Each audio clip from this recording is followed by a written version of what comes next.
one of the most famous fighters of his generation, fighting in one of the famous stadiums in the world. Can you imagine being AJ right now? A lot of pressure too, though. Don't get it twisted.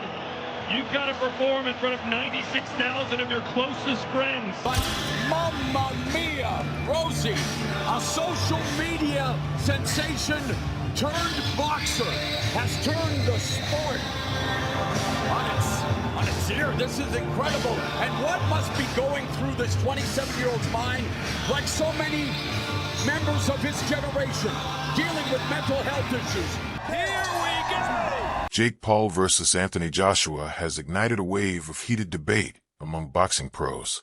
Many believe Joshua would seize control from the opening bell, towering with his size, power, and the kind of heavyweight experience you only earn through years in the fire. His Olympic roots and devastating knockout trail paint him as the clear favorite. Jake Paul has climbed fast, taking out MMA names and fringe boxers, but he's never stood across from a true, world-class heavyweight. Analysts say his only real hope is landing something shocking early, yet Joshua's calm discipline and sharp jab would likely keep everything in check. Most expect a one-sided Joshua stoppage in just a few rounds, and while the matchup might be a spectacle worth watching, the professionals see Joshua winning with ease. Nikisa, a few times on it. I mean, there's nothing to report to you that it's close, or, you know, there's a lot of hoops to jump through. Of course, AJ is exclusive to DAZN. We also work very closely with His Excellency, and although we have no contract with him, we're in talks for big fights next year, of course, Tyson Fury being one of them. So we'd definitely give him the respect of making sure that he was aware of the plan and, you know, part of that plan as well. But at the moment, you know, there's nothing major to report on that. Would we take the fight? Absolutely. I think Jake would be... I mean, my estimations of Jake Paul would go through the roof if he signed to fight Anthony Joshua, because I just can't believe in my mind that he would do something like that. I mean, Gervonta was a smart one because of his size. Like, you know, I think actually he would have had a lot of success against Jake Paul, but the size is a problem.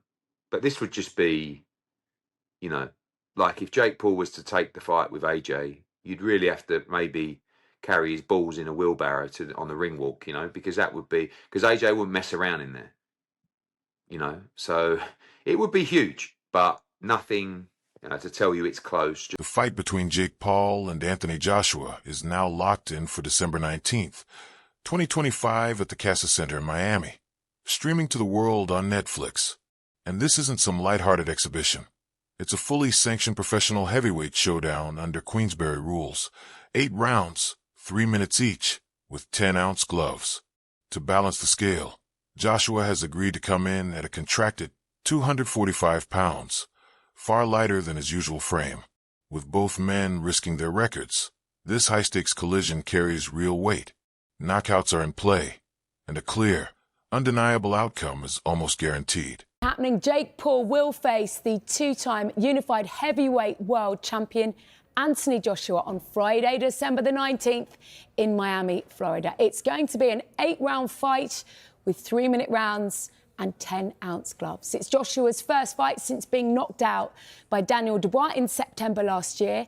Jake Paul won a unanimous decision against veteran Julio Cesar Chavez Jr. earlier this year. Well, Jake Paul said this: a professional heavyweight fight against an elite world champion in his prime. When I beat Anthony Joshua, every doubt disappears and no one can deny me the opportunity to fight for a world title. To all my haters, this is what you wanted. To the people of the United Kingdom, the boxing community and fans have been loud with their reactions to Jake Paul stepping up to challenge Anthony Joshua, each opinion carrying its own weight.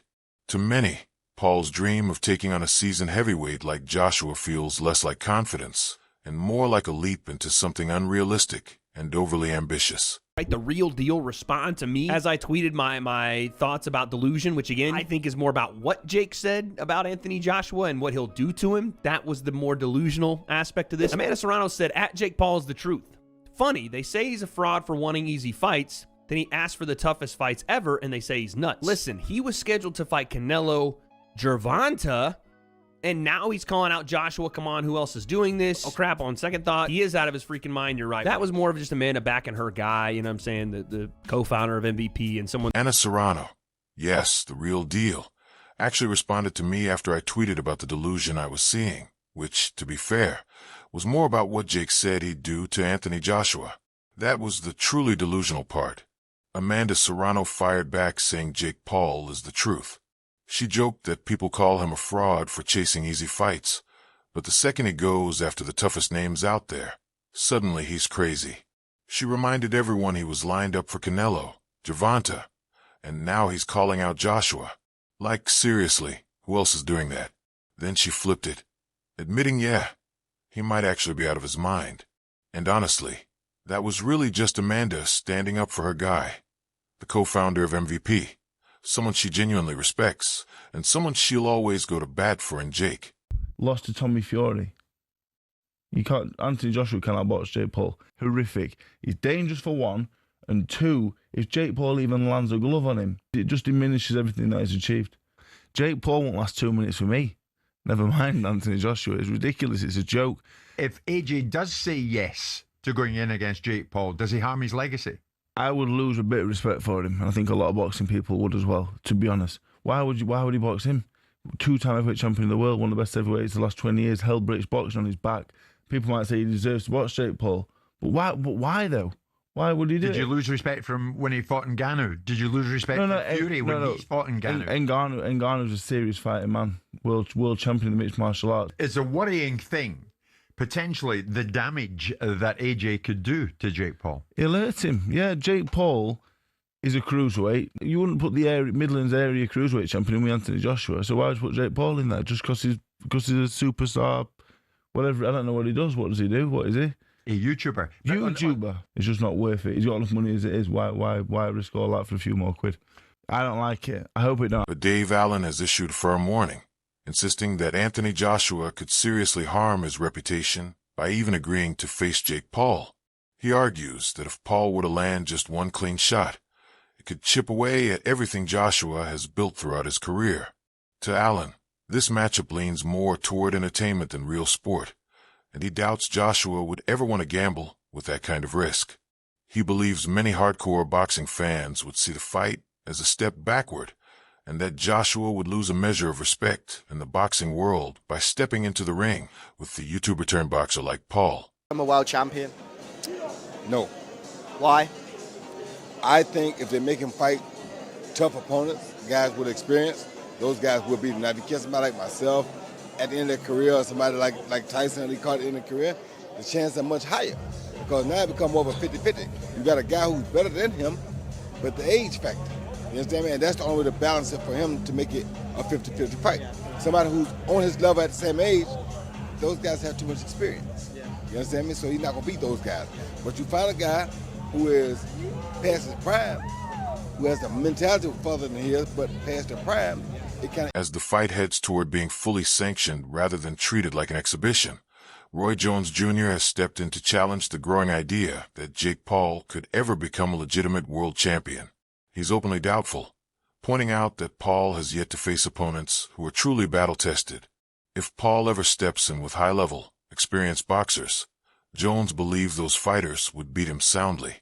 He does admit that Paul might one day land a title shot, but only under circumstances that heavily favor him. And even then, Jones remains unconvinced that Paul has what it takes to walk away with a real championship. Good for the sport of boxing. Yes, I know these guys. They're unbelievably bright. I mean, Logan, much brighter than Jake, in my opinion. But Jake's smart. Okay. Content creator. We have our ups and downs. Yeah. I respect Jake. I actually respect him in a boxing sense as well. But we fell out because I told him he was average. That's actually a compliment. Like, to be an average fighter, coming to this kid who's 26, 27, decides to go into boxing. We had a conversation where he's actually telling me he's going to beat Canelo Alvarez. And I'm looking around for cameras. I'm thinking, am I mic? Anthony Joshua's promoter, Eddie Hearn, has brushed off Jake Paul's boxing skills entirely, calling him nothing more than an average fighter. Hearn has never hidden his doubts about whether Paul has the tools to survive at the sport's highest level, especially against someone as dangerous as Anthony Joshua. Yes, Paul has improved, Hearn admits, but nowhere near enough to stand across from an elite heavyweight. Then it looks like Anthony Joshua and Jake Paul might be in discussions to fight. They were both on a call to each other earlier, and the viral video went round of Jake Paul saying he would knock out Anthony Joshua. If I'm being completely honest, I think Jake Paul would actually be lucky to make it out alive, and I'm actually being dead serious. I think Jake Paul would be lucky to make it out of the ring with Anthony Joshua alive. Tyron Woodley literally had Jake Paul on skates and had Jake Paul panicking for his life. Imagine what Anthony Joshua would do. Look at what Joshua did to the last non-boxer he fought in, Francis Ngannou. That is not going to end well for Jake Paul. But look, let's be real here. This fight should never happen. It's an absolute disgrace to the sport if it does. And yeah, there's got to be a lot of backlash if this actually happens, because it's actually probably worse to the sport of boxing than what Fury in Ngannou was when it came around, or, yeah. Is Jake Paul good for the sport of boxing? Look, these guys are unbelievably sharp, honestly. Logan's even brighter than Jake in my opinion, but Jake's smart too. And I respect Jake, even from a boxing standpoint. But we fell out because I told him he was average, which, truthfully, is a compliment. To be an average fighter when you're a 26 or 27-year-old kid who just decides to jump into boxing, that's impressive. But then we had this conversation where he started telling me he was going to beat Canelo Alvarez, and I'm literally looking around for hidden cameras, wondering if I'm being pranked. Eddie Hearn has also highlighted how Jake makes these wild claims, like saying he could beat Canelo, which he sees as completely insane. And while Paul has beaten former MMA guys and boxers with limited experience, the idea that he could step in with world-class fighters like Canelo or Joshua is flat-out laughable to most experts. Player welfare. He's in a situation where someone's welfare should be considered in the equation, not his financial welfare. But Jake Paul going into a fight with Anthony Joshua, to me, is absurd. I mean, Anthony Joshua is a legitimate two-time heavyweight champion of the world. He may have got destroyed by Daniel Dubois, but notwithstanding, there's nothing physically wrong with Anthony Joshua that he can't execute. Mentally, he might be in a little bit of a difficult position after the loss to Daniel Dubois. Jake Paul, if this is not going to be, curated into a little dance around exhibition, could find himself in a way of getting seriously hurt here, like Francis Ngannou did. Francis Ngannou was an MMA fighter that got blasted out by Anthony Joshua. A fitter, more focused Anthony Joshua than the version that we've got now, possibly. But this, to me, is everything that's wrong with boxing. It's a money play, nothing wrong. I don't begrudge Anthony Joshua getting 50 million quid for an easy night's work. That's fantastic returns. Most people would take it. But from the boxing world, Jake Paul is now a professional fighter. Whether we categorise him as a YouTuber or not, he's licensed to fight, which means that the governing body should be suggesting that this is not a fight that possibly they should be looking to sanction. Yeah. But they will, because the sanctioning fees will be enormous. Anthony Joshua will not lose his legacy like some people are suggesting, because no one will remember it in 2 or 3 years' time. If he embarrasses himself in there, they'll remember it. If he goes in and knocks him out in 30 seconds flat, or turns it into a little bit more of a sort of Jake LaMotta raging bull, holding him up for a few rounds and then knocking him out, then people will forgive it. He'll get a big bag of money, which most people in the world would take, and move on. And then we'll see if he fights anybody meaningful in the year. I mean, it is like sport has become. And what I got my head around on Saturday night was the entertainment value of Conor Benn and Chris Eubank. The fighting of itself, I could be all pious about it, but the entertainment industry is so prevalent in sport now. This is entertainment. This is going to have hundreds of millions of people watching it. Of course. And Anthony Joshua gets paid, and Jake Paul hopefully gets flattened. Simon, I know the money's there, but does ultimately boxing get damaged? Well, I think so.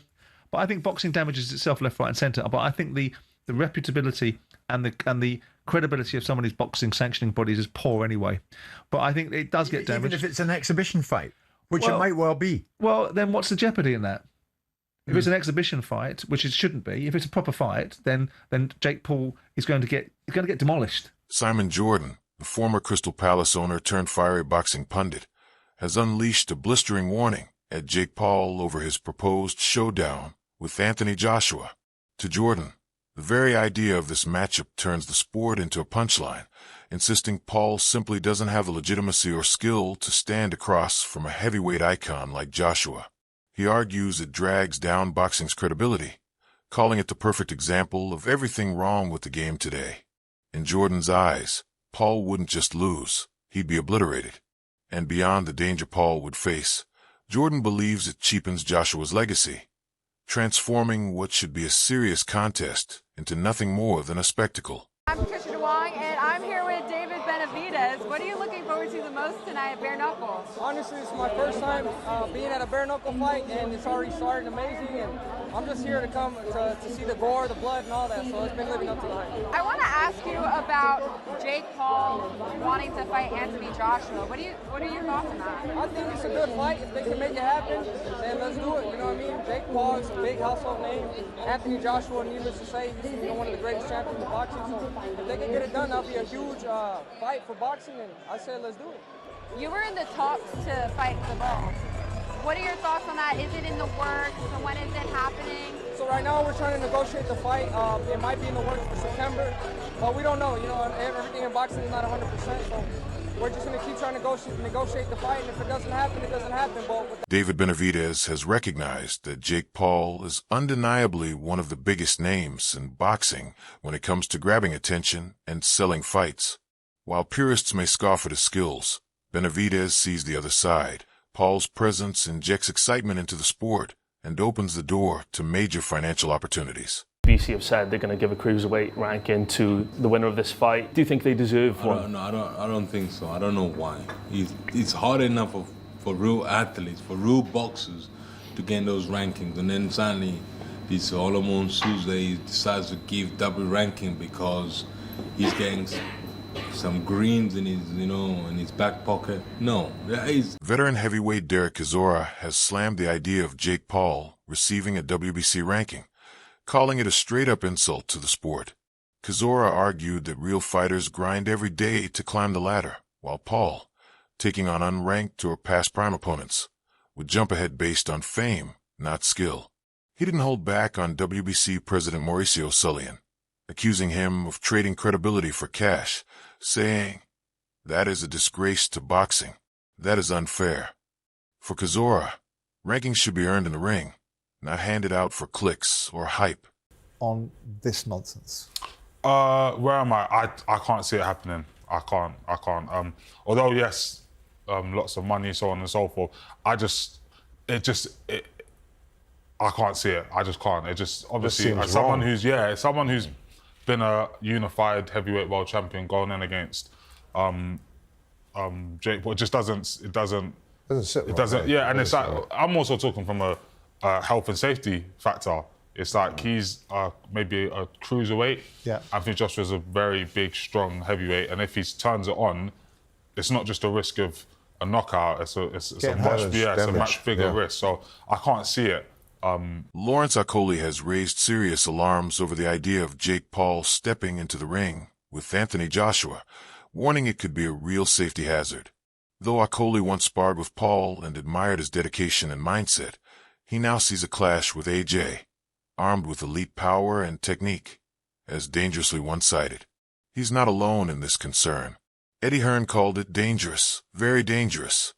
Frank Warren pointed to Joshua's sheer physical advantage, and former world champion Amir Khan echoed the warnings, bluntly cautioning that Paul could get seriously hurt facing Joshua. It was a professional, and it's a mismatch. And you'll see that if he ends up fighting somebody. Tommy Fury, bless him, he's a pro boxer, but he's inexperienced. He's got no amateur pedigree. He's a raw novice, or maybe just above the raw novice. I was saying earlier, where would I put him in terms of levels? He'd do well to win a British title. He's at that sort of level, and then from British title to world level, it's like different worlds. It's like Former world champion Carl Froch doesn't give Jake Paul any credit as a boxer. Froch argues that Paul doesn't truly know how to fight, just bouncing around the ring without real technique. After watching Paul face Tommy Fury, he called it a complete mismatch, insisting that Paul is nowhere near being a legitimate contender. Is it all just... Does he actually believe that he can beat Anthony Joshua? Is it all for clout? Is it all just to keep his... I don't know. I mean, fucking... It's a little bit disrespectful as well. Like, Anthony Joshua hasn't fucking been a heavyweight world champion, beating all these absolute killers just to get called out by Jake Paul. But look, if Jake Paul believes in himself, then, you can't really fault that. Like, obviously, but sometimes it comes across as a bit delusion as well. Because I know for a fact I'd fight Jake. I'd beat him up easy. MMA fighter Darren Till has jumped into the controversy, calling Jake Paul's challenge to Anthony Joshua outright disrespectful. Till believes that, flashy marketing aside, Paul hasn't earned the right to step up to one of boxing's biggest names. Plenty in the boxing world echo that sentiment, seeing Paul as wildly overreaching. Not only has he called out Joshua, but he's also claimed the champion lacks a chin and any real skill, a statement that sparked outrage among fans and analysts alike, given Joshua's storied career, multiple championships, and battles against elite fighters like Vladimir Klitschko and Alexander Usyk. Many see Paul's bold words as little more than a bid for attention at the expense of a seasoned professional. He gets flattened. Simon, I know the money's there, but does ultimately boxing get damaged? Well, I think so. But I think boxing damages itself left, right and centre. But I think the reputability and the credibility of some of these boxing sanctioning bodies is poor anyway. But I think it does get damaged. Even if it's an exhibition fight, which it might well be. Well, then what's the jeopardy in that? If it's an exhibition fight, which it shouldn't be, if it's a proper fight, then Jake Paul is... The Paul Joshua fight, in his view, strikes at the very credibility of boxing. He sees it as part of a growing trend of celebrity or crossover bouts, more show than sport, turning the ring into a stage for entertainment rather than a proving ground for real athletes. Sanctioning big-money mismatches with social media stars, he argues, cheapens the meaning of boxing and erodes its purity. Instead of testing elite-level fighters, these spectacles put spectacle over skill, threatening long-term damage to the sport's integrity and the respect it once commanded among serious fans.